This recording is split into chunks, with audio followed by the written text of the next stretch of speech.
সবাইকে শুভ সকাল। আমার আর একটি রেসিপি ব্লগে তোমাদের সকলকে স্বাগত। সকাল তো নয়, এখন সময় বাজে প্রায় 10:30। বেলা হয়ে গিয়েছিল, তারপরে আজকে আমি রান্নাটা বসিয়েছি। একটু কাজে ব্যস্ত হয়ে গেছিলাম, তো রৌদ্রও হয়ে গেছে, তাই বাগানে গাছের তলায় গেছি। গাছের তলায় বসে বসে উনুনে রান্না করব আর তোমাদের সঙ্গে কিছু গল্প শেয়ার করব। তো চলো আজকের রেসিপিটা দেখতে থাকো, আশা করি তোমাদের খুবই ভালো লাগবে। আজকের রেসিপি হবে পোলাও, তবে ধপধপে সাদা পোলাও।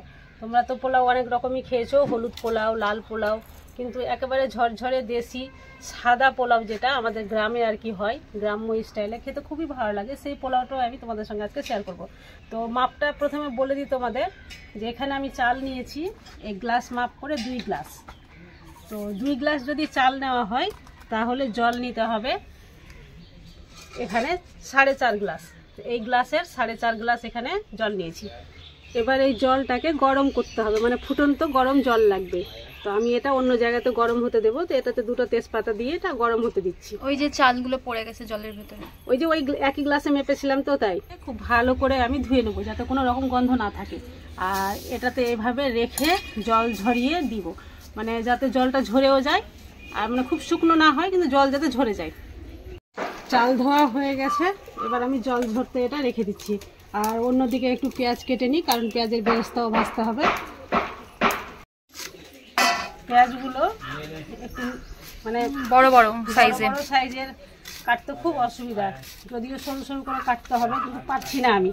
সকালে কাটতে গিয়ে তো হাতটাই কেটে ফেললাম একবার। হ্যাঁ, এই যে দেখো কত বড় বড়। এই যে হাতটাও দেখিয়ে দিই কতটা কেটেছে, এখানে কেটেছে, এখানে কেটেছে, অনেক জায়গায় কেটে গেছে। হ্যাঁ, জ্বালা করছে, কাটতেও পারছি না। পেঁয়াজটা কাটা হয়ে গেছে না,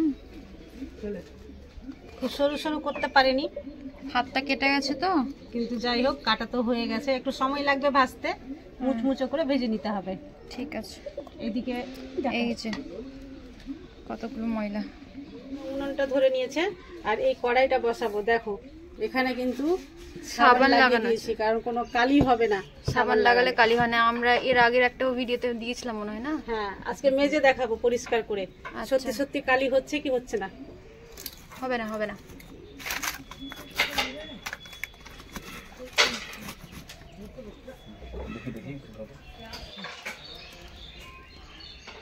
পেঁয়াজটা যে ভাজবো, তো আমি এখানে সাদা তেল নিয়েছি, সাদা তেলেই পেঁয়াজগুলো ভেজে নেবো মুচমুচে করে। আর যখন চাল ভাজবো তখন তো ঘি দেবই। তেলটা গরম হয়ে গিয়েছিল, তাই কেটে রাখা পেঁয়াজগুলো দিয়ে দিলাম। হাসলাম এই জন্যই যে পেঁয়াজগুলো মোটা হলেও কিচ্ছু করার নেই, একটু সময় নিয়ে ভাজতে হবে ব্যাস। যদি একটু সরু সরু করে কাটা হতো না, তাহলে পেঁয়াজটা খুব তাড়াতাড়ি ভাজা হতো। এই যে অন্যদিকে দেখো, ঈশান আর ওর সেই ছোট বন্ধুটা আর কি, দুজন মিলে ক্যারাম খেলছে। আরে তোমরা তো জানোই, আমি যেখানেই রান্না করি না কেন, ওকে সেখানে যেতেই হবে খেলার জন্য। যতক্ষণ রান্না করব ততক্ষণ ওরা খেলতেই থাকবে। এই যে দেখো ওদের খেলা শেষ, ওরা এবার ওখান থেকে সরে গেল। আর আমি কিন্তু পেঁয়াজ ভেজেই চলেছি, যেহেতু পেঁয়াজ কাটা মোটা হয়েছিল।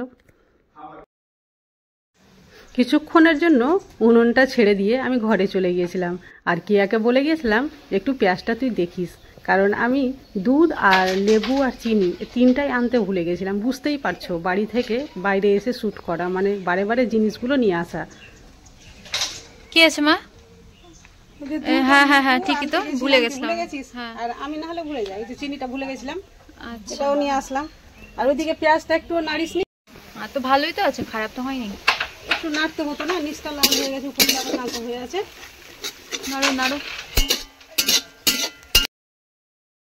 পেঁয়াজগুলো খুব সুন্দর করে গোল্ডেন ব্রাউন করে ভেজে নিয়েছিলাম, আর এইভাবে ছাকনার সাহায্যে ছেঁকে ছেঁকে পেঁয়াজগুলো উঠিয়ে নিচ্ছি।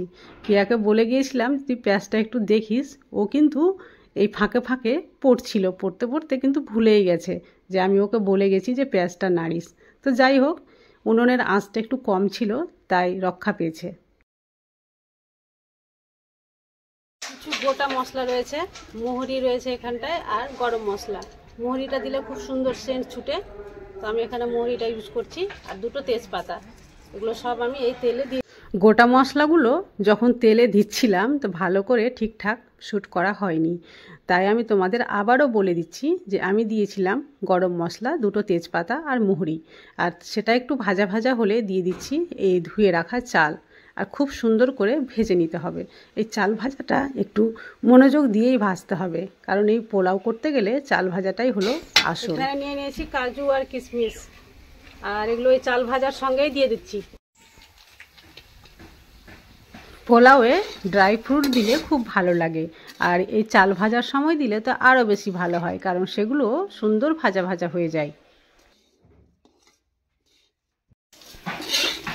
এখন তোমরা হয়তো বলবে যে ভাজা কি করে বুঝবো যে কতটা হয়েছে, তো এখান থেকে একটু সামান্য চাল নিয়ে নিজে মুখে দিয়ে দেখতে হবে বা নখ দিয়ে এভাবে কেটে দেখতে হবে। যদি চালটা একেবারে শক্ত থাকে একেবারে, তাহলে ভাববে যেটা হয়ে গেছে, আর যদি নরম থাকে তাহলে হয়নি, মানে মুটমুটে হয়ে যাবে আর কি ভাজাটা। আর যখন হবে তখনই জল দিতে হবে। এই পোলাও ভাজতে ভাজতে আমার একটা ছোটোবেলার কথা মনে পড়ে গেল। আর তোমরা তো জানোই, যখন আমার কোনো ছোটোবেলার কথা মনে পড়ে তোমাদের সঙ্গে শেয়ার না করলে আমার পেট ব্যথা করে, তাই আবার বাধ্য হলাম সেটা শেয়ার করতে। মানে আমরা তো এখন পোলাও খুব কমই খাই, আর মানুষের ইমিউনিটি পাওয়ারও কমে গেছে, তো আমরা হয়তো খুব বেশি হলে সপ্তাহে 1 দিন বা 15 দিনে 1 দিন বা মাসে 1 দিন কেউ কেউ খেয়ে থাকি। আর যখন নানির বাড়িতে থাকতাম ছোটোবেলায়, তো বাড়ির ধান বাড়ির চাল, জয়দিন যেতাম, মানে জয়দিন থাকতাম আর কি ঘুরতে গিয়ে, তো প্রত্যেক দিনই নানি আমাদের পোলাও করে খাওয়াতো, আর আমরা সব ভাই বোন পোলাও খেতে পছন্দ করতাম। তো চলো তোমাদের সঙ্গে গল্প করতে করতে আমি কিন্তু মানে অনেকই বলে ফেললাম। তো দেখো এই দিকটায় চাল ভাজা হয়ে গিয়েছিল, আর যে জলটা ফুটিয়ে রেখেছিলাম সেই জল দিয়ে দিলাম, আর দিয়ে দিলাম স্বাদ মতো লবণ। আর লবণটা কিভাবে তোমরা টেস্ট করবে, যে এই লবণ জলের মধ্যে দিয়ে একটু হিলিয়ে দেখবে, আর সেই জলটা হাতের তলায় নিয়ে একটু টেস্ট করে দেখবে, যদি মানে ঠিক মতো স্বাদ লাগে আর কি, মানে যেরকম তোমরা লবণ পছন্দ করবে সেই অনুযায়ী লবণটা মাপটা ঠিক করে নেবে। কোন পাখি ডাক দিচ্ছে মা? জানি না, ডাহুক মনে হয়, আমাদের দেশি ভাষায় তো ডাহুক বলে। আচ্ছা, দেখো আমরা ওকে নিয়ে কথা বলছি তো লজ্জায় চুপ হয়ে গেল। এই যে স্টার্ট করেছে, স্টার্ট করেছে। এবার আমি দিয়ে দিচ্ছি ঘি। ঘিটা দেওয়া হয়নি প্রথম থেকে, সেই সাদা তেলে ভেজেছিলাম, কিন্তু এবার নামাবার সময় ঘিটা দিলে এর ফ্লেভারটা খুব ভালো লাগে, মানে পুরো বাড়ি ঘি ঘি স্মেল করবে। হ্যাঁ হ্যাঁ হ্যাঁ।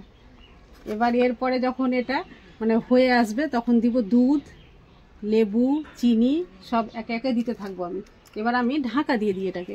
উনুনে করলে না এটা টেস্টটা আলাদা হয়ে যায়। হ্যাঁ, সবকিছুরই টেস্ট আলাদা হয় রে বাবা উনুনে করলে। এখনকার মানুষ আমরা তো আর কষ্ট করতে চাই না, মাঝে মাঝে করি জিবার স্বাদটা চেঞ্জ করার জন্য। এখানে আমি নিয়ে নিয়েছি 1/2 কাপের থেকে একটু বেশি গরুর দুধ। এটা একবার ফুটানো ছিল, এখন ঠান্ডা রয়েছে। আর এর মধ্যে দিয়ে দিচ্ছি আমি 1 পিস লেবু, মানে পাতি লেবুর রস। আর এটা একসঙ্গে মিক্স করে আর এর মধ্যে দিয়ে দিলাম, দেখো পোলাওয়ে দিয়ে দিলাম। এটা দিলে কি হবে, পোলাওয়ের কালারটা কিন্তু খুব সুন্দর হবে, মানে সাদা ধপধপে হবে। আর একটু নাড়াচাড়া করে এভাবে ঢেকে দিলাম। এবার যখন চালটা সেদ্ধ হয়ে যাবে তখন আমি এইভাবে চিনি ছড়িয়ে দিচ্ছি। চিনি মানে সেদ্ধ না হওয়ার আগে যদি চিনি দিয়ে দাও তাহলে চালটা মুটমুটে হয়ে যাবে। আর সবশেষে আমি এই যে দিয়ে দিলাম মিষ্টি আতর। এই মিষ্টি আতর দিলে সুগন্ধে পুরো ছড়াছড়ি হয়ে যাবে, সবাই জানতে পারবে যে পোলাও রান্না হচ্ছে। 1 ফোঁটা দিলেই যথেষ্ট। মিষ্টি আতর দেওয়ার পরে এভাবে একটু নেড়েচেড়ে মিক্স করে নিলাম। পোলাও কিন্তু এবার রেডি হয়ে গেছে। আর যে পেঁয়াজের বেরেস্তা ভেজে রেখেছিলাম সেটা অর্ধেকটা এইভাবে ছড়িয়ে দিলাম, আর অর্ধেকটা কিন্তু আমি রেখে দিচ্ছি। যে অর্ধেকটা দিয়েছিলাম সেটা এভাবে নাড়িয়ে পুরো পোলাওয়ের সঙ্গে মিক্স করে নিচ্ছি, আর বাকি যে অর্ধেকটা রয়েছে সেটা উপর থেকে ছড়িয়ে দেব, তারপরেই কিন্তু কাজ কমপ্লিট।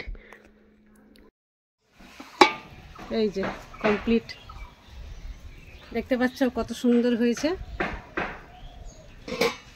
দেখেই মনে হচ্ছে লোভ লাগছে। বাতাস বইছে, পাখির আওয়াজ। বাগানে এই জন্যই রান্না করতে আসি, প্রকৃতিকে সঙ্গে পাই। এই যে দেখো প্রকৃতির সঙ্গে কথা বলতে বলতে রান্না কিন্তু হয়ে গেছে। আজকের ভিডিও আমি এখানেই শেষ করছি। যদি তোমাদের ভালো লেগে থাকে তাহলে লাইক, কমেন্ট, শেয়ার ও চ্যানেলটি অবশ্যই সাবস্ক্রাইব করে পাশে থেকো। দেখা হবে নেক্সট ভিডিওতে।